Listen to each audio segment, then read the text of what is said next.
शिव की एक आदत है, और जिसने भगवान शंकर को पहचाना होगा थोड़ा बहुत भी, वो शंकर भगवान की उस आदत को जानता है।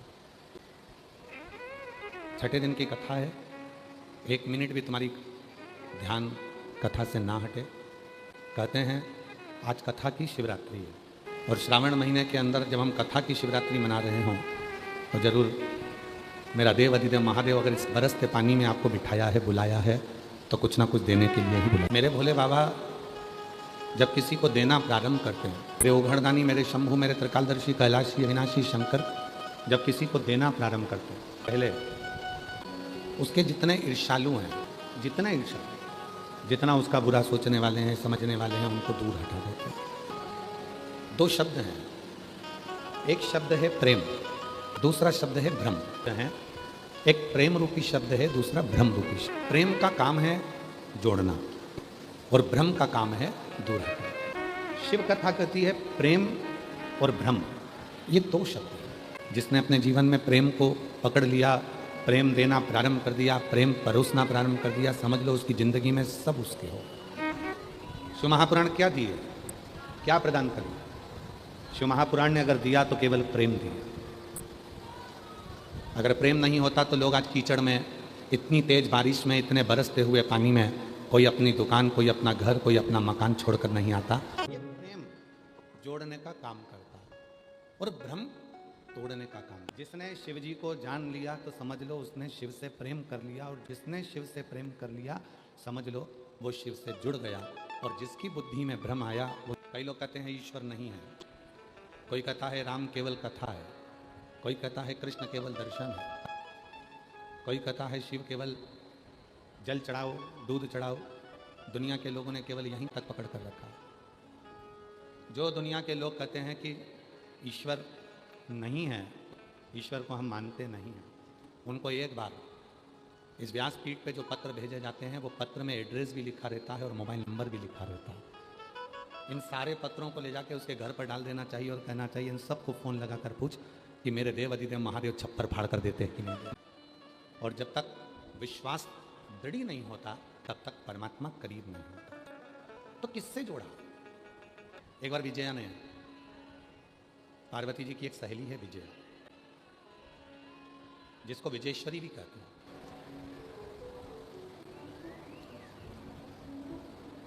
आपके छत्तीसगढ़ में बमलेश्वरी माता विराजमान है, मां जगतजननी विराजमान, मां बमलेश्वरी। कभी आपने बमलेश्वरी माता का दर्शन करते हुए कभी संत साधु से, सन्यासी से, तपस्वी से, साधक से, उपासक से जाकर पूछा कि मां जो हमारे छत्तीसगढ़ में विराजमान है उसका नाम बमलेश्वरी कैसे पड़ गया? कैसे पड़ गया? सारे शक्तिपीठों में, देवी स्थानों में छत्तीसगढ़ की जो बमलेश्वरी माता है वो कोई साधारण माता नहीं है, जो छत्तीसगढ़ की इस पवित्र भूमि पर दुनिया के लोगों का वैभव देने के लिए बैठी है। वो साधारण है। का नाम बमलेश्वरी कैसे पड़ गया? मां बमलेश्वरी कैसे हो गई? कैसे माता बमलेश्वरी विराजमान हो गई? कभी अध्ययन करना। माता विजया पार्वती जी की एक सहेली है। विजया पार्वती जी के साथ में बाल्यावस्था से, बचपन से ही, बाल्यावस्था से ही शिव की साधना में लगी। शिव के साथ जब माता पार्वती जी को अपनी अर्धांगिनी बनाया, क्यों? विजया जैसा जैसा कहती थी मां अम्बा जगदम्बा पार्वती मैया वैसा वैसा करती, वैसा वैसा मां करती। जो बोलती हैं मां विजया वैसे मां पार्वती जी पूजन करती। और विजया ने अपनी जिंदगी में केवल एक ही काम करा, शिव की जो आराधना थी, शिव जी की जो साधना थी, वो तुमरुका जी से पूछ कर आती थी कि भगवान शंकर को कैसे राजी किया जा सकता है, भगवान शंकर को कैसे मनाया जा सकता है, भगवान शंकर की साधना कैसे करी जा सकती है। पूछ कर आकर माँ पार्वती जी को बता देती थी और पार्वती जी वैसी ही आराधना, पार्वती माता वैसी ही साधना। शिव के लिए, भगवान शंकर की साधना के लिए, भगवान शंकर की आराधना के लिए अगर किसी से पूछना है, अगर किसी के पास जाना, तो जो शंकर का परम भक्त हो, शिव का परम भक्त हो, भले वो तुम्हारे पास में रहने वाली तुम्हारी पड़ोसन हो, चाहे कोई ब्राह्मण हो, चाहे कोई वैश्य हो, कोई चाहे क्षत्रिय हो, चाहे कोई शूद्र हो, और चाहे कोई संत हो, कोई चाहे बैरागी हो, चाहे कोई तुम्हारा अड़ोसी पड़ोसी धड़ोसी हो, जो शिव का भक्त शिव चर्चा, शंकर का स्मरण, शिव की भक्ति, शिव का मंत्र जाप, शिव का नाम जाप, शंकर का गुणगान, उसके पास जाकर पूछना जो शिव में लीन हो, शंकर की भक्ति में जो डूबा हुआ, के भजन में जो डूबा हुआ, शिव स्मरण में जो डूबा। अब आपकी और हमारी क्या आदत हो गई है कि हम जो शिव की भक्ति करने वाला है उससे तो पूछते नहीं है कि शिव है क्या, हम सबसे पूछते रहते हैं। ये उसी में का हाल है। कपड़े की दुकान पर जाकर पूछो कि भैया तुम्हारे यहाँ 2 किलो शक्कर मिल जाएगी, 4 किलो चावल मिल जाएगा। अब कपड़े की दुकान वाले क्या क्या मिलेगा, जम के तो बोलो कपड़ा। चावल शक्कर लेना है तो तुमको किराने की दुकान पर जाना पड़ेगा, और तुम किराने की दुकान पर जाकर पूछो कि भैया तुम्हारे यहाँ पाँव के मोजे मिल जाएंगे क्या, तुम्हारे यहाँ जूता चप्पल मिल जाएगा क्या, तो किराने वाला बोलेगा भैया मेरे यहाँ तो किराने का सामान मिलता है, यहाँ का जूता चप्पल मिलेगा, यहाँ का मोजा मिलेगा। किराने की दुकान पर मोजा नहीं मिलता, किराने की दुकान पर चप्पल जूता नहीं मिलता, कपड़े की दुकान पे किराना नहीं मिलता।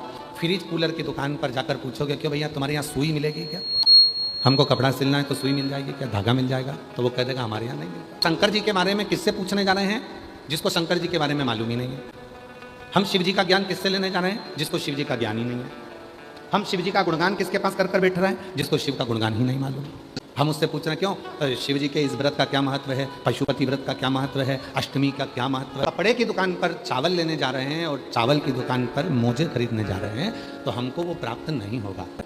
कोई शिव का भक्त हो, भले तुम्हारे मोहल्ले में रहता हो, भले वो क्षत्रिय हो, वैश्य हो, ब्राह्मण हो, शूद्र हो, कोई भी हो, अगर वो शिव का भक्त है, शंकर का उपासक है, शिव नाम में डूबने वाला है, शिव की भक्ति करने वाला है, तो आप उसके पास जाकर बैठोगे तो शिव का ज्ञान मिलेगा।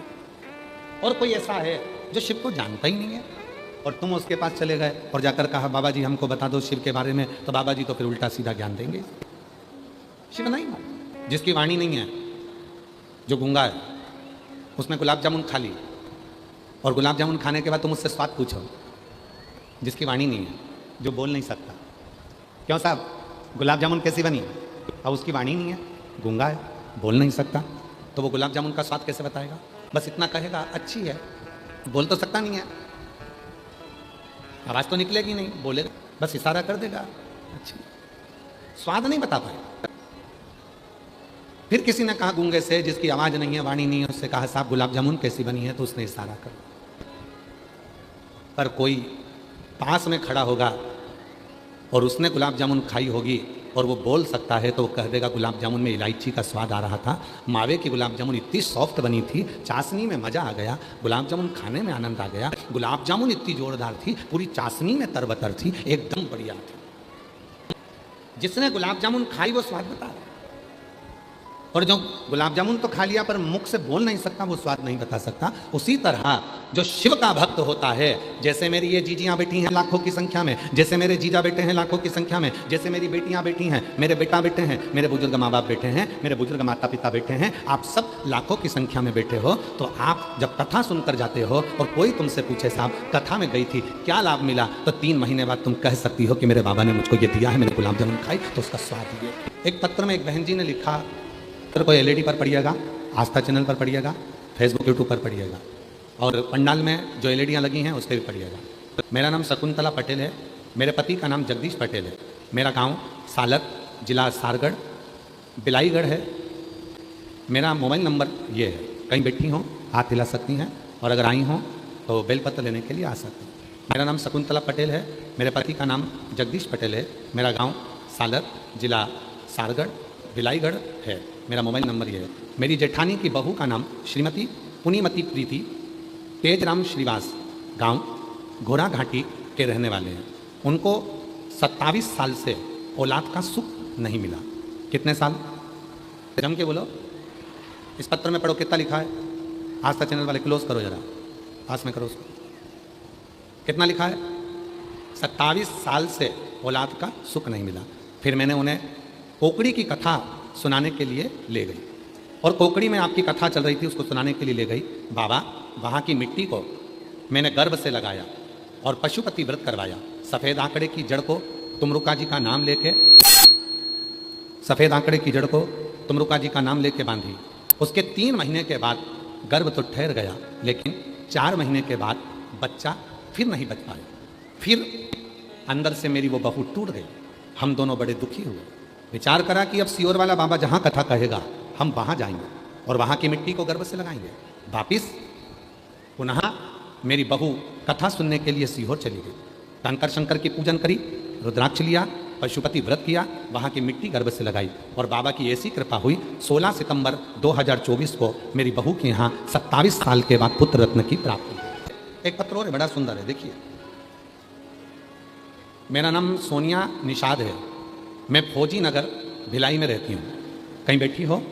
सोनिया निषाद, मैं फौजी नगर भिलाई में रहती हूँ। गुरुजी, महादेव के एक लोटे जल का और एक बेलपत्र का मैं क्या गुणगान करूँ। मेरी बेटी लावण्या को जन्म से दिमाग के झटके आ रहे थे, उसको दिमाग के झटके आते थे, जिसके कारण मेरी बेटी का पूरा शरीर शून्य हो गया था। वह ना तो बोल पाती थी और ना कभी बिस्तर से उठकर बैठ पाती थी, पलंग पर पड़ी रहती थी, ना कभी बोल सकती है ना कभी सुन सकती है, पलंग पर पड़ी रहती थी।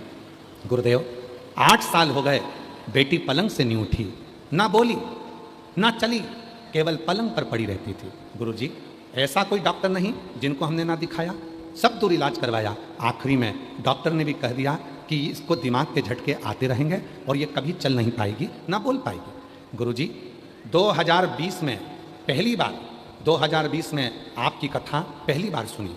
एक लोटा जल बेलपत्र वाली और गुरुजी मंदिर जाती, एक लोटा जल चढ़ाती, डॉक्टर तो बोल दिया ये ना कभी बोलेगी ना कभी चलेगी। 8 साल की बेटी हो गई, मन उसको देखकर दुखता था। जल लाती मंदिर से, उसको पिलाती, बेलपत्र पीसकर उसके शरीर में लगाती। गया गुरुजी, बाबा की ऐसी कृपा हुई, 2 साल तक जो बेटी इतने सालों से बोल नहीं सकी, बैठ नहीं सकी, उठ नहीं सकी, आज बाबा की ऐसी कृपा हो गई। गुरुदेव, 8 साल के बाद मेरी बेटी आज चली भी है, बोली भी है। मालूम, किसी यूट्यूबर या न्यूज़ वाले ने एक महिला का इंटरव्यू आशीष ने कलम को दिखाया था। एक माँ, और मैं उन यूट्यूबरों को साधुवाद देता हूँ, मैं उन यूट्यूबरों को, छत्तीसगढ़ की भूमि के ऐसे बेटों को और ऐसी बेटियों को साधुवाद देता हूँ जिन्होंने कथा में आए हुए एक एक माता के दर्द को अपने मोबाइल पर लाया और उनको अपने कैमरे से दिखाया। मैं उन यूट्यूबरों को, मैं छत्तीसगढ़ भिलाई के ऐसे बेटा बेटियों को जिन्होंने अपने मोबाइल का सदुपयोग करा, अपने न्यूज़ चैनल का सदुपयोग करा और उसके माध्यम से ऐसे बेटा बेटियों को सामने लाया। एक यूट्यूबर का हमको आशीष ने दिखाया था, अगर कहीं बैठे हों, एक माँ के 2 बेटे हैं और दोनों बेटे नहीं चलते थे, दोनों बेटे नहीं बोलते थे, और माँ उन दोनों बेटों को लेकर कथा में आई है। अगर कहीं बैठी हों तो हाथ हिला सको। और वो यूट्यूबर भी जरूर आए जिसने इस न्यूज़ को डाला था।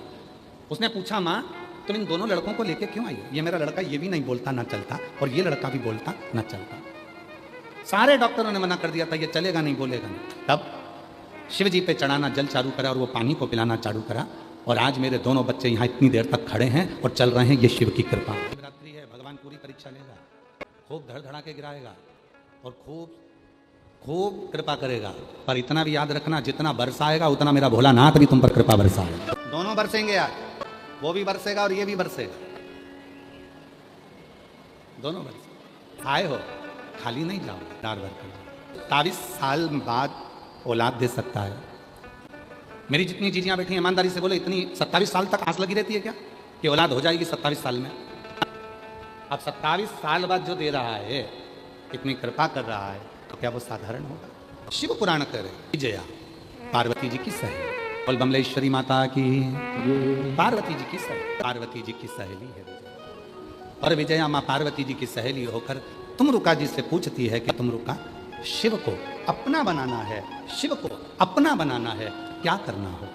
क्या कपड़े की दुकान पर कपड़ा मिलेगा, चावल की दुकान पर चावल मिलेगा, मोजे की दुकान पर मोजा मिलेगा, सोने चांदी की दुकान पर सोना चांदी मिलेगा। उसी तरह जैसे विजया तुमरुका जी के पास जाकर पूछती है कि शिव कैसे मिलेगा, उसी तरह कभी मौका लगे शिव चर्चा करना, भजन करना, तो कोई शंकर का भक्त मिल जाए, भले तुम्हारी पड़ोसन मिले चाहे अड़ोसन मिले, कोई शिव का भक्त मिल जाए, उसके पास बैठकर थोड़ी सी शिव की चर्चा करना। शिव कहाँ मिलेगा, उसको कहाँ ढूंढना?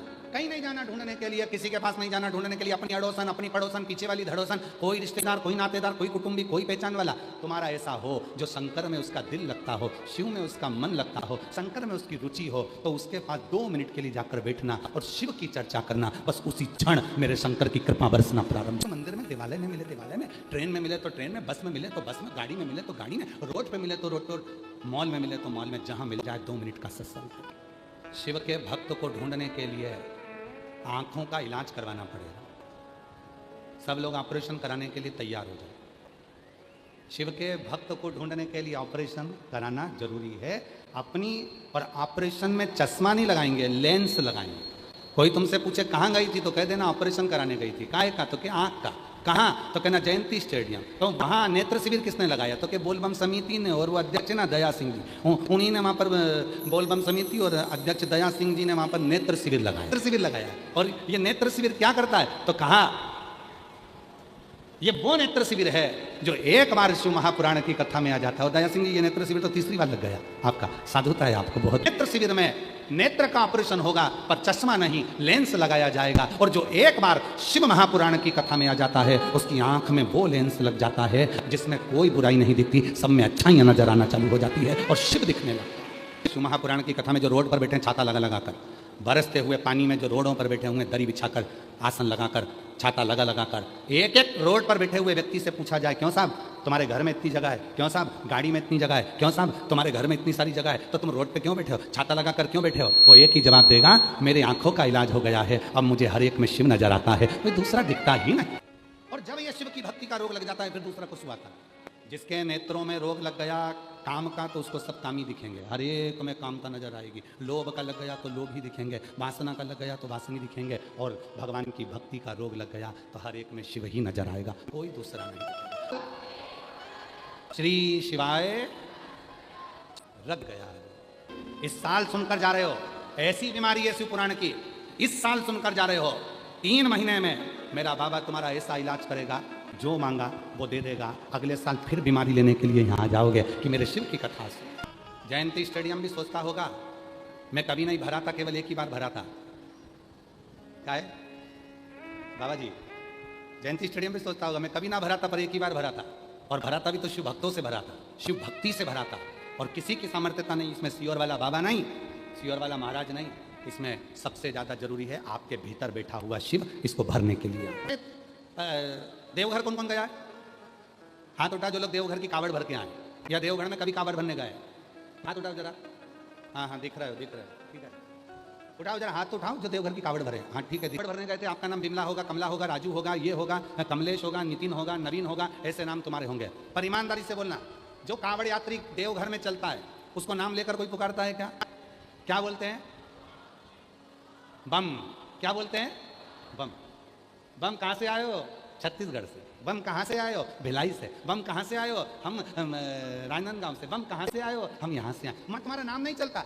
उसी तरह मेरे वो घरदानी के यहाँ तुम ब्राह्मण हो, तुम क्षत्रिय हो, तुम वैश्य हो, तुम शूद्र हो, तुम क्या हो, तुम किस रूप में हो, मेरे बाबा के यहाँ तो केवल निर्मल मन चलता है, बाकी के कुछ नहीं चलता। बोल बम का नारा है। उसके यहाँ ये नहीं चलता कि तुम कौन हो, उसके यहाँ तो ये चलता है कि तूने भजन कितना किया। नहीं तुम नवीन हो, नहीं तुम कमलेश हो, नहीं तुम बिमला, ना तुम दीना भाई, ना। यहाँ तो एक ही चल रहा है। बम कहाँ से हो? बम तुम कौन हो? बम कहाँ से आए हो? वहाँ एक ही चीज चल, मतलब बम का मतलब क्या है जरा समझो छत्तीसगढ़ वालों कि माँ बमलेश्वरी का नाम बमलेश्वरी कैसे पड़ा। कभी एक बार जाकर पूछना था किसी से कि मेरी माँ बमलेश्वरी बनकर कैसे विराजमान हो गई, तो कोई बता देता तुमको। विजया माँ पार्वती जी की सहेली ने तुमरुका जी से पूछा था कि हे तुमरुका जी आप हमें बताओ कि पार्वती को शिव कैसे मिल सकते हैं, शिव कैसे मिल। और विजया ने माता पार्वती जी को बताने के लिए जब तुमरुका जी से पूछा तो तुमरुका जी ने कहा, तुमरुका विजया शिव के डमरू से, शिव के डमरू से जो नाद निकला उसमें एक शब्द है, और उसमें एक शब्द है बम। यदि पार्वती शिव को प्राप्त करने के लिए स्वयं बम के नाद में जल समर्पित करे और बम के नाद के साथ ही शिव को रिझा ले तो उसको फल मिले। उस समय पर मेरी जगत जननी अम्बा जगदम्बा, मेरी पार्वती माँ, मेरी दुर्गा भवानी, उसी समय पर माँ विजया के कहने पर बम के नाद के साथ में शिव की साधना कर, साधना के क्रम है, साधना के क्रम है, साधना का एक क्रम है। आप शिव जी को कोई भी एक भाषा से रिझाना प्रारंभ करो, किसी भी भाषा। आपके पास कुछ नहीं है तो गल डमरू बजाना प्रारंभ कर दो। आता है गल डमरू बजाना? जम के तो बोलो जरा, आता है सबको? गल डमरू शिव को प्राप्त करना, मुख से निकलना चाहिए स्वर, ओम का, और गल का डमरू बजना चाहिए। जो गल डमरू चालू हुआ, कुछ नहीं चाहिए शिव को रिझाने के लिए, कोई एक अक्षर पकड़ा जाए, एक शब्द पकड़ा जाए, एक साधना पकड़ी जाए, एक आराधना पकड़ी जाए। जैसे आज दुनिया के लोगों ने एक लोटा जल पकड़ लिया, रोज प्रतिदिन वो एक नियम बना लिए कि मुझे एक लोटा जल चढ़ाना है। और जब जैसे रोज रोज पानी भरोगे कुएं में से तो पत्थर पर भी रस्सी का निशान पड़ जाता है, उसी तरह तुम रोज रोज एक लोटा जल चढ़ाओगे तो शिव जी भी तुम्हारे ऊपर करुणा बरसाना प्रारंभ। पार्वती जी ने बम का नाद किया और शिव के लिए साधना करना प्रारंभ। तीन परीक्षा ली गई, तब जाकर माता पार्वती का नाम बमलेश्वरी हुआ। कितनी परीक्षा ली है? जम के बोलो जरा छत्तीसगढ़ वालों। 3 परीक्षा। शिव जी एक बच्चे का रूप लेकर आए। सरोवर के तट पर बच्चा साइड में था, एक मगर तेजी से आ रहा था। बादल गरज रहे थे, बिजली चमक रही थी, गर्जना भयंकर हो रही थी। श्रावण का महीना था, खूब पानी गिर रहा था। पार्वती जी को बच्चे के रोने की आवाज। 3 परीक्षा दी है, तब जाकर मां पार्वती का नाम बमलेश्वरी पड़ा है। थोड़ा ध्यान देना, बहुत छत्तीसगढ़ वालों, कोई तुमसे पूछे तो तुम्हें जवाब देने के लिए बहुत जरूरी है कि मेरी मां बमलेश्वरी का नाम बमलेश्वरी कैसे पड़ा। 3 परीक्षा में पहली परीक्षा मेरे भोलेनाथ बच्चा बन गया। मगर आ रहा है, मां पार्वती जी जल भरने के लिए जा रही थी और उनको बच्चे के रोने की आवाज आ। विजया, ये विजया। विजया ने कहा, क्या पार्वती क्या हो गया? विजया, कोई बच्चा रो रहा है, कोई बच्चा। विजया ने देखा कि सरोवर के तट पर एक मगर बच्चे को पकड़ने के लिए आ रहा है और बच्चे को पकड़ रहा है। पार्वती जी दौड़ कर गई, बच्चे को गोदी में उठा लिया। मगर के अंदर से आवाज आई, है स्त्री नारी कौन हो तुम? बच्चे को छोड़ो, ये मेरा भोजन है, आज का भोजन मेरा यही है। अगर मैं भूखा रह जाऊंगा तो मुझे कल भोजन मिलेगा, आज मेरा भोजन यही है, तो मुझे भोजन। पार्वती जी ने कहा, मैं तुमको इसको भोजन नहीं दे सकती, तुमको जो चाहिए तुम ले, पर इसको नहीं दूं। मगर ने कहा, तुम्हें क्या खाऊंगा? पार्वती जी बोलती है, मेरे शरीर को खा, पर मैं इसको नहीं। तब मगर ने कहा पार्वती माता से, ए स्त्री, ए नारी, तुम कहती हो कि तुम इस बच्चे को बचाना चाहती हो, तो तुमने अपनी जिंदगी में जन्म से लेकर अभी तक जितना तप करा है, कहते हैं माता पार्वती जी ने सहस्त्र हजारों वर्ष का तप किया था शिव को पति बनाने में। हजारों वर्ष। तुमने जो हजारों वर्ष का तप किया है वो सारे तप का फल मुझे अब भी दे दो तो तुम इस बच्चे को बचा लो। पार्वती जी ने कहा, इतनी सी बात, ले जल लिया पार्वती जी ने। इतनी देर में तो तुरंत उसी पल उसी घड़ी विजया ने कहा, पार्वती अगर तू तेरी पूरे तप का बल दे देगी तो शिव जी कैसे मिलेंगे? पार्वती जी कहती है, मिले चाहे ना मिले पर इस बच्चे को बचाना जरूरी है। और पार्वती जी ने हाथ में जल लिया और जल लेकर मगर को संकल्प दे दिया कि मेरी जिंदगी का जितना तप बल था सब मैं तुझे देती हूँ, इस बच्चे को छोड़ दे। इतनी देर में भगवान शंकर उसी बच्चे में से प्रकट हो गए। शिव प्रकट, पार्वती तूने एक बच्चे के लिए अपना पूरा तप दे दिया, अपना पूरा बल दे दिया। शिव ओझल। दूसरी परीक्षा, शिव जी, आज पार्वती माता ने नियम लिया, शिव जी को नील कमल समर्पित करूंगी। नील कमल में से एक कमल मेरे भोले बाबा ने छुपा लिया, जैसे भगवान विष्णु के समय पर छुपाया। पार्वती जी बम का नाद करती हुई जब सब दूर उस कमल को ढूंढने के लिए निकली, तब मां पार्वती जी थक कर बैठ गई। इतनी थक गई मां पार्वती जी, आज से माता पार्वती ने अन्न त्यागा, भोजन त्यागा, फल त्यागे, सब त्यागा। पार्वती जी का शरीर नीला पड़ने लगा। आज पार्वती जी ने कहा, बाबा नील कमल तो नहीं मिला पर मेरा शरीर जो नील पड़ा है वो मैं उसको समर्पित करती हूं। शिव फिर प्रकट हो गए। तीसरी परीक्षा माता पार्वती जी की। तीसरी परीक्षा, एक वृक्ष में आग लग गई, उसमें एक तोते का छोटा सा अंडा रखा हुआ था, उसमें छोटा सा बच्चा था। पार्वती जी जब वहां से निकलती थी वो उस तोते के अंडे को देखती थी और उसमें वो बच्चे को देखती थी, बड़ी खुश होती थी। आज उस वृक्ष में आग लग गई, उस वृक्ष में। और वृक्ष में आग लगी। इतनी देर में तो पार्वती मैया बड़ी दुखी हो गई, इस बच्चे को कैसे बताया जाए। विजय ने कहा, पार्वती तुम्हारे पास बचाने के लिए कुछ भी नहीं है, यहाँ तो जल भी नजर नहीं आता, ये वृक्ष से बच्चा कैसे बचेगा। माता पार्वती जी ने अपना आंचल लिया और आंचल लेकर बम कहकर जोत छोड़ा। वो आंचल गया, उस तोते के बच्चे पर रखा गया। जैसे ही रखाया पूरा वृक्ष अग्नि से मुक्त हो गया और अग्नि से मुक्त होते से वो बच्चा बच गया। तब शिव जी प्रकट हुए। 3 परीक्षा में पास होने के बाद भगवान शंकर ने कह दिया, हे पार्वती तूने मेरे डमरू के नाद में से बम को लिया है और उस बम शब्द को लेकर तूने मेरी साधना करी है। आज से तेरा नाम बमलेश्वरी होगा, जो जगत का कल्याण करने वाली, जो जगत का कल्याण करने वाली होगी। किसी के जीवन में कोई ताप की अग्नि है, किसी के जीवन में कोई दुख की अग्नि है, सुन बमलेश्वरी तेरा दर्शन करने से जीव का कल्याण होगा, वो ताप वो अग्नि समाप्त होगी। किसी के जीवन में कोई संतान का दुख है, कोई कष्ट है, सुन बमलेश्वरी तेरा दर्शन कर लोग उस सुख को प्राप्त करेंगे। किसी के जीवन में अगर कोई कष्टप्रदता है, बमलेश्वरी का नाम ही जीवन में कल्याण करने वाला है। केवल माता के नाम के उच्चारण, केवल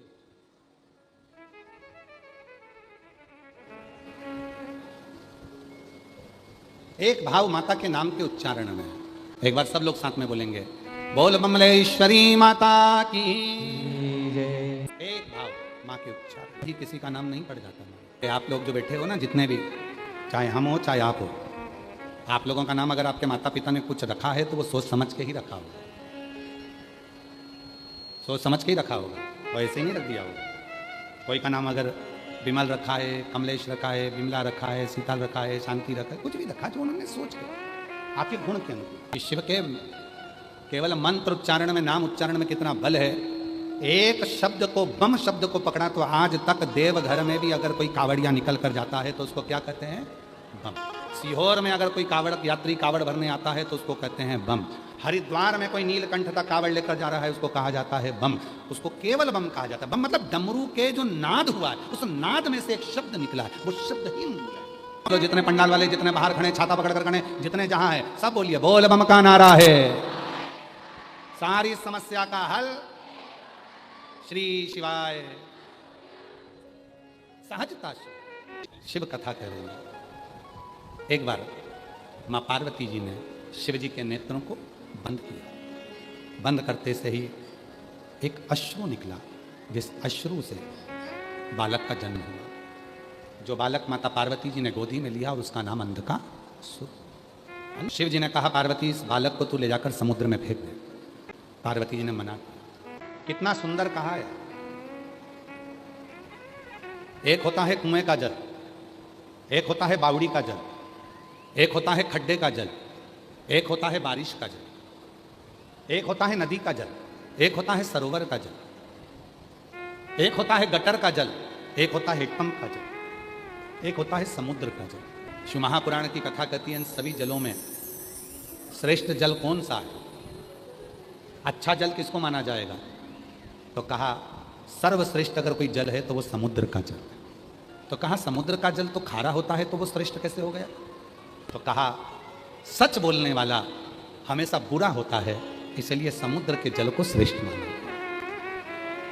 फिर कहा समुद्र के जल को श्रेष्ठ कैसे कह सकते हैं, हम तो कुएं का पानी पीते हैं, हम बावड़ी का पानी पीते हैं, हम हेप्पम का पानी पीते हैं, हम बोर का पानी पीते हैं, और तुम कह रहे हो समुद्र का जल श्रेष्ठ है। समुद्र का जल श्रेष्ठ क्यों है, क्योंकि कुएं में कचरा डालोगे तो वो उसी में पड़ा सड़ता रहेगा, बावड़ी में कचरा डालोगे उसी में पड़ा सड़ता रहेगा, खड्डे में, नदी में, तालाब में, सरोवर में कचरा डालोगे वो उसी में सड़ता रहेगा, और समुद्र में ले जाकर कचरा पटक दो वो समुद्र किनारे पर लगा देता है। शिव पुराण कहती है इसलिए समुद्र का जल श्रेष्ठ माना जाता है कि समुद्र में सोना डालो अंदर जाएगा, रतन डालो अंदर जाएगा, मोती डालो अंदर जाएगा, माणिक डालो अंदर जाएगा, जितना वस्तु समुद्र में डालोगे सब अंदर उतर जाएगा, पर समुद्र में कचरा डालोगे तो वो किनारे पर लगा देगा। इसीलिए शिव पुराण कहती है, भगवान शंकर की कथा कहती है कि मनुष्य को समुद्र जैसा होना चाहिए। सत्य बोलो भले किसी को खारा लगे, बुरा लगे। दूसरा, कोई अपने अंदर निंदा डाल रहा है, चुगली डाल रहा है, बुराई डाल रहा है, अपशब्द कह रहा है, उसको किनारे लगा दो, कचरे को किनारे लगा। और कोई भगवान शंकर का भजन डाल रहा है तो उसको अपने अंदर उतार लो। आपको अपशब्द कहने वाले बहुत मिलेंगे, ताना देने वाले बहुत मिलेंगे, आड़ा टेढ़ा कहने वाले बहुत मिलेंगे। ये मत सोचना कि कोई तुमको छोड़ देगा, नहीं, क्योंकि आपने पथ ही ऐसा चुना है। अगर भगवान का भजन करोगे तो आपको लोग अपशब्द कहेंगे, ताना देंगे, गाली देंगे, आड़ा टेढ़ा कहेंगे, कोई कहेगा ये सब ढोंग, कोई कहेगा ये प्रपंच है, कोई कहेगा आडंबर है। उन सभी को मैं नमन कर कर कहूँ, जिंदगी में बन सके तो एक बार जितने शिव भक्त आते हैं ना, इन शिव भक्तों के हृदय की भक्ति का स्मरण करना, तब मालूम पड़ेगा कि शिव की भक्ति किसको कहते हैं। ऐसे नहीं है। पत्रों को देखोगे, देखिए कि कितने लोगों के, जिन्होंने पिछले बार कथा सुनी उनको बाबा ने कितना दिया। चलाओ दर्शन करते हैं। पिछले वर्ष कथा सुनी थी, 3 महीने में मेरे बाबा ने जिन जिनको दिया है, यह भंडार भरा पड़ा और अगले साल की फिर तैयारी है। मेरा शिव कितना का आखिरी सोमवार है। आप सभी को श्रावण के विरामी सोमवार की बहुत बहुत बधाइयाँ। जो कुबेरेश्वर धाम आ रहे हैं 25 अगस्त को कावड़ भरने के लिए, प्रदोष की जो कावड़ होती है उसका दर्शन मात्र ही जीव के लिए कल्याण होगा।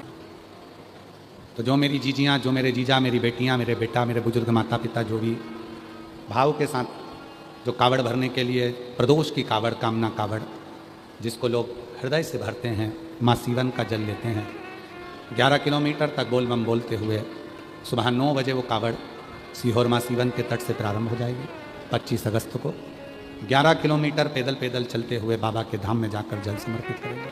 जिनके संतान नहीं, वो गोदी में चावल के दाने लेकर, जो किसी कामना से कर रहे हैं कनेर का पुष्प लेकर, कुछ ना हो तो दिल से अपने मन का भाव लेकर बाबा की कावड़ भर।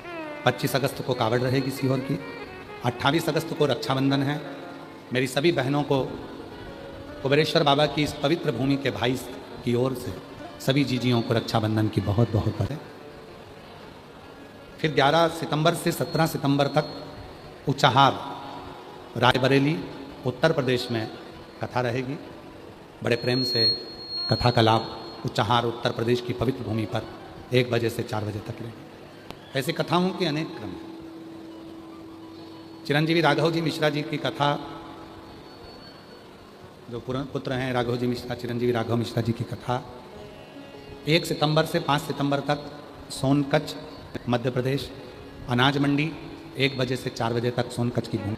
शिव महापुराण की कथा वर्णन कर रही है, शिव तत्व का, शिव कथा कर रही है। शिव जी के नेत्र अश्रु से एक बालक ने जन्म लिया जिसका नाम अंधकासुर। शिव जी ने कहा इसको ले जाकर समुद्र में डाल दो, फेंक दो इसको समुद्र के अंदर। पार्वती जी कहती हैं मैंने तो इसको पुत्र मान लिया और आप कहते हो कि इसको फेंक दो। नहीं पार्वती, तुम भले इस बालक को अपना पुत्र मान लो परंतु इसको समुद्र में फेंको। पार्वती जी ने शिव जी का कहना मानकर बालक को समुद्र में फेंका। हिरण्याक्ष ने उस बालक को पाल लिया और वो बालक अंधकासुर। एक बार हिरण्याक्ष के जब प्राण चले गए, अंधकासुर अपनी सत्ता में बैठ गया। उसने विचार करा कि मेरे पिता को किसने मारा, उससे बदला लूं। देवताओं से बदला लेने का भाव है। पर उससे पहले उसने तप किया। असुर भी तप करते हैं, गंधर्व भी तप करते हैं, पशु भी तप करते हैं और पक्षी भी तप करते हैं, नाग भी तप करते हैं, किन्नर भी तप करते हैं और गंधर्व भी तप करते हैं। सब तप करते हैं। ऐसा नहीं कि कोई तप ना करता है, तप सब करते हैं। कोई ऐसा नहीं, चाहे नाग होंगे, किन्नर होंगे, गंधर्व होंगे, अप्सराएं होंगी, सब तप करते हैं। किसका दिल नहीं है? दिल सबका, मन सबका। कौन है जो भगवान से नहीं मांगता? सब मांगते हैं। शिव की कृपा होती है, शंकर की करुणा होती है, दया होती है, तब कहीं शिव कृपा करते हैं, करुणा करते। और एक निवेदन सबसे कि तुम किस भाव से शिव को रिझा रहे हो, ये तुम्हारे ऊपर निर्भर करता है। के भीतर शिव। अंधकासुर ने तप किया, तप कर कर वर प्राप्त किया। ब्रह्मा जी से वर मांगा कि मुझे वर दीजिए, मुझे वर दो। क्या वर चाहिए? ब्रह्मा जी ने पूछा वर बताओ क्या चाहिए? तो अंधकासुर कहता है कि मेरे प्राण ना जाए, मैं मरूं ना। ब्रह्मा जी ने कहा ये तो हो नहीं सकता कि तुम नहीं मरोगे, संसार में जो जन्म लिया है उसको तो मरना पड़े। क्यों गुरु जी? तुम अपने शिव को मानते हो, तुम भगवान को मानते हो, हम विज्ञान को मानते हैं। हमने कहा हम भी विज्ञान को मानते हैं। हम मना नहीं कर रहे कि हम विज्ञान को नहीं मानते, हम भी साइंस पढ़े हैं, हम भी MSc करें, हम भी पढ़े। पर हम विज्ञान को उस दिन और ज़्यादा मानेंगे जिस दिन इस पृथ्वी पर से एक भी व्यक्ति नहीं मरेगा। कम हुआ है और अगर संसार का मनुष्य मर रहा है तब तक हम यही मानेंगे कि मारने वाला भी भगवान है और बचाने वाला। संसार सागर में कोई मरे ना, जिस संसार सागर में किसी के प्राण ना छूटे, जिस संसार अगर इतना इतना हो जाए कि कोई मरे ही ना, तो हम माने कि हाँ तुमने चमत्कार किया। पर जब तक हम तुम्हारे चमत्कार को नहीं मान सकते, जब तक कि संसार का मनुष्य मर रहा है प्राण छूट रहे। तो विज्ञान और सनातन धर्म ये दोनों अपनी जगह चलते हैं, सनातन को भी मानते हैं और सनातन धर्म को भी मानते हैं। दुनिया के ऐसे कई लोग हैं जिन्होंने भेद करना प्रारंभ करा सनातन को नीचा दिखाने के लिए। क्या रखा है पत्थर पर दूध चढ़ाने से क्या होगा, मंदिर में भोग लगाने से क्या होगा, दिया से आरती करने से क्या होगा, भगवान को भजन करने से। अपने माँ बाप से जाकर पूछो कि तुम्हें पैदा करने से क्या हुआ, जवाब वो देंगे, हमें नहीं देंगे। क्या होता है कभी विश्वास कर कर देखना। एक भरोसे का पत्र देखिए कितना। मेरा नाम करुणा चंद्राकर है, मैं खोपली दुर्ग की रहने वाली हूँ। मेरा मोबाइल नंबर ये है। मेरा नाम करुणा चंद्राकर है, मैं खोपली दुर्ग की रहने वाली हूँ। मेरा मोबाइल नंबर ये है। मैं पहली बार पंडाल में कथा सुनने के लिए आई, उस समय मेरा बेटा सरकारी नौकरी की तैयारी कर रहा था, लेकिन हमेशा आ जाओ माँ, आ जाओ आ जाओ आ जाओ। मेरा बेटा सरकारी नौकरी की तैयारी कर रहा था, लेकिन हमेशा कुछ नंबरों से पीछे रह जाता था। तो मैं अपने बेटे से बोली, बेटा भगवान पर विश्वास रख और भोले बाबा पर एक लोटा जल चढ़ा। मेरे बेटे ने मेरा कहना मानकर जल चढ़ाना प्रारंभ किया।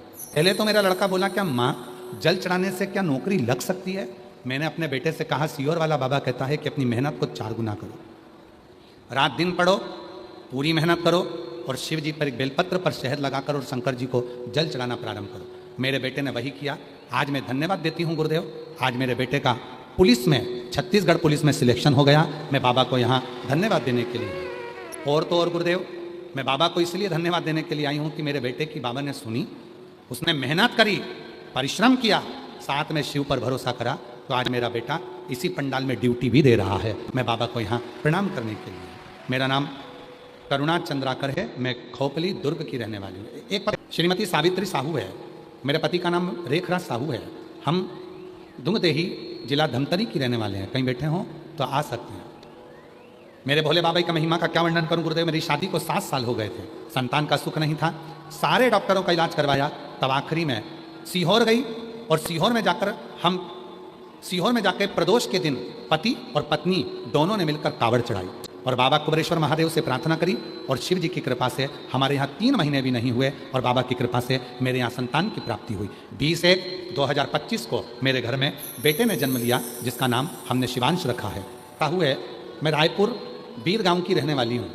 बाबा हम लोग 25 साल से किराए के मकान में रहते थे। दुनिया वाले ताना मारा करते थे। 25 साल किराए के मकान में रहते रहते पहली बार आपकी कथा टीवी पर सुनी, विश्वास जागा तो पंडाल में जाकर कथा सुनी। बाबा की ऐसी कृपा हो गई गुरुदेव, आज 25 साल के बाद खुद के मकान में बाबा ने बिठा दिया। ये शिव की कृपा। और गुरुजी जितनी बार कथा के पंडाल में कथा सुनने आते हैं उतनी बार बाबा देता है। पहली बार कथा सुनने आए थे तो 25 साल बाद खुद का मकान बनाया। दूसरी बार पिछले साल में आपकी कथा सुनने के लिए आई थी और बाबा से बोल कर गई थी कि मेरे को कोई जॉब दिला दो। आज बाबा ने मुझे सॉफ्टवेयर इंजीनियर के पद पर बिठा दिया। मैं बाबा को यहाँ धन्यवाद देने के लिए आई हूँ। गुरुदेव शिव शिव है, भगवान से आ जाओ, आ जाइए। मैं शिव से हर बार देता है। एक संत की रहने वाली हूँ। मेरा मोबाइल नंबर ये है। मेरा नाम अश्विनी उमेश अवघड़े है। मेरी कोई संतान नहीं थी, 11 साल तक मुझे संतान नहीं हुई। तब शिव का नाम लेकर यहीं भिलाई में बाबा की कथा श्रवण करी और बाबा की कृपा से मेरे घर में शिव की कृपा से पुत्र रत्न की प्राप्ति हुई है। मैं बाबा को यहाँ धन्यवाद देने आई हूँ जिन्होंने मुझे 11 साल बाद संतान दी है। शिव शिव है। अंधकासुर ने तप किया, ब्रह्मा जी से वर प्राप्त किया कि मुझे वर दो, मेरे प्राण न छूटें। ब्रह्मा जी ने कहा यह नहीं हो सकता कि तुम्हारे प्राण नहीं छूटेंगे, वो छूटेंगे, मरना तो पड़ेगा। आया है सो जाएगा, राजा रंग फकीर। जो आया है उसको जाना, उसको कोई रोक नहीं सकता। इतना जरूर है, कोई नहीं रोकेगा, रोक कोई सकता भी नहीं। पर जितना समय परमात्मा ने दिया है उतना हम अच्छे कर्म में लगाएं। रंगोली बनाते हो आप लोग? अरे बोलो तो जम के, बनाते हो रंगोली? तो तुमने रंगोली बनाई, बहुत सुंदर बनाई। तुमको मालूम है कि तुमने जो रंगोली बनाई है वो तुम अंदर जाओगी और उसके थोड़ी देर बाद वो मिट जाएगी। कोई ना कोई उसे बिगाड़ देगा। बोलो मालूम है कि नहीं मालूम है? मालूम है ना? तुम्हें मालूम है कि मैं रंगोली बनाऊंगी और रंगोली बनाकर मैं अंदर जाऊंगी और अंदर पहुंचने के बाद मेरी रंगोली को कोई ना कोई जाने वाला, आने वाला, गाड़ी वाला, वाहन वाला उसको बिगाड़ दे। फिर भी तुमने रंगोली दिल से बनाई कि नहीं बनाई? मन से बनाया कि नहीं बनाया? जितनी अच्छी बना सकते थे उतनी अच्छी बनाई कि नहीं बनाई? जितनी क्वालिटी में बना सकती थी उतनी क्वालिटी में बनाई। और तुमको मालूम है कि रंगोली 15-20 मिनट बाद बिगड़ जाएगी, गाड़ी वाला बिगाड़ देगा, कोई निकल के जाएगा तो बिगाड़ देगा, उसके बाद भी तुमने उस रंगोली को अच्छा बनाया। बस शिव पुराण भी यही कहती है, जो एक दिन इस प्राण को छूटना है, ये रंगोली बिगड़ना है, तो क्यों ना इस रंगोली को अपन अपने दिल से अच्छा क्यों नहीं बना ले? जब जाना ही है तो पहले रंगोली तो अच्छी बनाएं, अपनी मेहनत तो अच्छी करें, अपना कर्म तो अच्छा करें, अपने विचार तो अच्छे रखें, अपनी सोच तो अच्छी रखें। कहा कि मेरे प्राण न छूटे, ऐसा वर दे दो, वर दो। ब्रह्मा जी ने कहा ऐसा वर नहीं मिल सकता, मरना तो पड़ेगा। ठीक है, अंधकासुर के पिता ने यह बता दिया था कि तेरी कोई मां नहीं है, तू तो पानी में बहकर आया था और मैंने तुझे पाल पोस कर बड़ा कर लिया, तेरी माता नहीं है। तो अंधकासुर ने वर मांगा कि मुझे वर दो, अगर मैं मरूं तो जिस दिन मैं अपनी माता को गलत दृष्टि से देखूं उसी दिन मरूं। क्योंकि अंधकासुर को यह मालूम था कि मेरी कोई मां नहीं है, मेरी कोई मां है ही नहीं, ये अंधकासुर को मालूम। ठीक है, वर दे दिया ब्रह्मा जी ने, क्योंकि ब्रह्मा जी को मालूम था कि पार्वती जी ने इसको गोदी में लिया था, और पार्वती जी इसको गोदी में ली थी तो उन्होंने कहा था ये मेरा पुत्र है, और शिव जी ने कहा भले तू इसको पुत्र मान, समुद्र में फेंक दे, पुत्र माना। ब्रह्मा जी ने कहा जिस दिन तुम अपनी माता को गलत दृष्टि से देखोगे उसी दिन तुम्हारे प्राण छूटेंगे। तुम अपनी माँ को गलत दृष्टि से देखोगे उस दिन तुम्हारे प्राण छूटेंगे। कहाँ जा रहे हैं आज के संस्कार, कहाँ जा रहा है आज का ज्ञान? छोटी छोटी बच्चियाँ जरा जरा सी, जो 4 साल की हैं, 5 साल की हैं, 6 साल की हैं, कोई 3 साल की है, कोई 8 साल की है, और वो जो कुछ जानती ही नहीं है। आज की पीढ़ी, आज के लोग उनके साथ गलत करते कर रहे हैं। ये संस्कार, जो जलवा नहीं देख सकता वही जलेगा। बवाल मचा था एक बात, हमने कर दिया था, आज फिर कह रहे हैं भिलाई छत्तीसगढ़ की भूमि से जिनको काली मिर्ची लगे लग जाए, और जिनको लाल लगे तो और लग जाए, हमें कोई फर्क नहीं पड़ता। रावण मात्र सीता जी का हरण करे थे, और उस रावण का पुतला आज भी गांव गांव में जलाया जाता है। केवल हरण करा था तो रावण का पुतला आज भी जलता है। और हमारा निवेदन है, अब थोड़ा चेंज करिए। रावण को कब तक जलाओगे? अब जिस गांव में, जिस नगर में, जिस शहर में छोटी बच्चियों के साथ कोई गलत कृत्य करे, उसका पुतला जलाना प्रारंभ करिए। कल एक माता जी कह रही थी, गुरुजी आपने कल बेटियों की शिक्षा के लिए कहा, हम धन्य हो गए। 5 लड़कियां हैं, 5 बहन ने भी एक राखी भेजी है, 3 बहनों ने मिलकर ये राखी भेजी, 3 बहनों ने मिलकर 3 राखी। हमारा भाई नहीं, हम 3 बहन ही बहन, हमारा कोई भाई नहीं, इसलिए हम 3 राखी भेजे। बेटी हो जाना, उस माँ ने जो कहा है हम वही कह रहे हैं। उस माँ ने कहा आज के ज़माने में बेटी हो जाना, और पूरी सबको कहना कि बेटी पढ़ाओ देश बचाओ, बेटी पढ़ाओ बेटी बढ़ाओ, बेटी पढ़ाओ बेटी बढ़ाओ। हम पढ़ाएंगे भी बढ़ाएंगे भी, पर इन बेटियों की रक्षा कौन करेगा? घर में माँ रक्षा कर सकती है, इसकी सिवा रक्षा कौन कर रहा है? उनसे कहा कि तुम क्या चाहती हो, तो कहा बेटियों की रक्षा की जवाबदारी शासन प्रशासन सरकार की भी होना चाहिए। हमने उनसे कहा झांसी की रानी माँ दुर्गावती, माँ अहिल्याबाई जब जन्मी थी, आज की स्थिति से ज़्यादा खराब स्थिति पहले थी, पर उनके माँ बाप ने अपनी बेटियों को जो उपदेश दिया था, शिक्षा के साथ में दुनिया से लड़ने की सामर्थ्यता, शस्त्र चलाने की सामर्थ्यता, युद्ध करने की सामर्थ्यता बेटियों में दी थी, तब जाकर वो झांसी की रानी, वो दुर्गावती, वो माँ अहिल्याबाई तब जाकर आगे बढ़ पाई। थोड़ा काम अपने को करना पड़ेगा। अपने घर में जन्म लेने वाली बेटियों को शस्त्र विद्या, शास्त्र विद्या तुम्हें देना पड़ेगी, संस्कार तुम्हें देना पड़ेंगे, और शस्त्र चलाना भी तुम्हें सिखाना पड़ेगा। शस्त्र की पूजन करता है, सनातन धर्म विजयदशमी के दिन शास्त्र की पूजन करता है, सनातन धर्म विजयदशमी के दिन विजयता की पूजन करता है। वो केवल पूज कर रखने के लिए नहीं है। जिस समय पर हमारे देश पर और अपने आप पर जब जरूरत पड़ती है, तब शस्त्र और शास्त्र दोनों को सामने लाया जाता है। जरूरी है कि शासन ही सब संभालेगा, सरकार भी कब तक तुम्हारे पीछे पीछे चलेगी, प्रशासन कहाँ तक तुम्हें देखेगा? अपनी सेफ्टी अपन खुद करो, कवच धारण कर कर चलो। अपनी सेफ्टी स्वयं अपने अंदर वो ऊर्जा होना चाहिए, वो ऊर्जा। किसी की सामर्थ्यता नहीं है कि कोई तुमको घूर के देख ले। किसकी सामर्थ्यता? कोई तुम्हें घूर के देख ले। मेरी बहनें हैं, ये मेरी बहनें हैं जो आस्था चैनल पर कथा सुन रही हैं, ये मेरी बहनें हैं जो सोशल मीडिया पर कथा सुन रही हैं, और ये मेरी बहनें हैं जो जयंती स्टेडियम में कथा सुन रही हैं। और उस भाई को अपनी बहनों पर भरोसा है कि किसी के माई के लाल में हिम्मत नहीं कि तो तुमको घूर के देख ले, तुम निगाह निकाल ले कि 70,000 आदमी भरा पड़ा है जयंती स्टेडियम के पंडालों में। मैं दिन की बात नहीं कर रहा हूँ, दिन में तो लाखों में है, मैं रात की बात कर रहा हूँ। जब रात को आप सोते हो तो पंडालों में लगभग 70 से 80 हजार लोग पंडाल के अंदर सोते हैं, और उसमें सबसे ज्यादा संख्या माताओं की हो। कि किसी के अंदर दम हो तो किसी को घूर के देख ले, खड़ी होती है ज्वाला देवी बनकर फाड़ देती है। बेटियां केवल चूल्हे तक रहे, चौके तक रहे। आज जरूरत है उन बेटियों को भारत के सबसे उच्च पद पर, जब राष्ट्रपति हमारे यहाँ की नारी बैठ सकती है तो दुनिया में सब कुछ कर सकती है। भारत के राष्ट्रपति पद पर जब कोई स्त्री जाकर बैठ सकती है, भारत के सर्वोच्च पद पर जब भारत की स्त्री जाकर बैठ सकती है तो दुनिया में सब कुछ हो सकता है। नारी में वो बल हो सकता है, वो जागरूकता हो सकती है, के प्रति उसका प्रेम है। हजारों वर्ष तक माता पार्वती जी एक गुफा के अंदर बैठकर तप करती रहीं, और गौरवान्वित होना चाहिए छत्तीसगढ़ की भूमि पर। भारत की पूरी भूमि में केवल छत्तीसगढ़ की एक ही भूमि ऐसी है जहां हनुमान जी भी साड़ी पहनकर बैठते हैं। छत्तीसगढ़ में एक हनुमान जी का मंदिर है आशीष। छत्तीसगढ़ में हनुमान जी का एक ऐसा मंदिर है जहां हनुमान जी साड़ी में है, साड़ी पहनते हैं। हनुमान जी लंगोट नहीं पहनते, साड़ी पहनते हैं। दक्षिण में एक शंकर जी का मंदिर ऐसा है जहां पर भगवान शिव साड़ी पहनते हैं। उनकी एक भक्त जिसकी माँ बेटी का जापा कराने के लिए, बहू की डिलीवरी कराने के लिए भागी वेद को लेने के लिए, और इतनी देर में उसको दर्द उड़ गए तो मेरे शंकर भगवान स्त्री बनकर उसका जापा कराने चले जाते। छत्तीसगढ़ की भूमि पर तो श्री हनुमान जी महाराज भी वस्त्र धारण स्त्री के करके बैठ गए। छत्तीसगढ़ में एक मंदिर है, वो हमको नाम स्मरण नहीं आ रहा है, सर्च मारोगे तो उस पर आ जाएगा, आपको गूगल पे सर्च मार लेना तो आ जाएगा। हनुमान जी का मंदिर है जहाँ हनुमान जी साड़ी पहनते हैं, साड़ी में रहते हैं, छत्तीसगढ़ की भूमि पर। और यहीं कहीं आसपास के क्षेत्र में ही आता है वो, हमारे स्मरण में हम कल पढ़ रहे थे।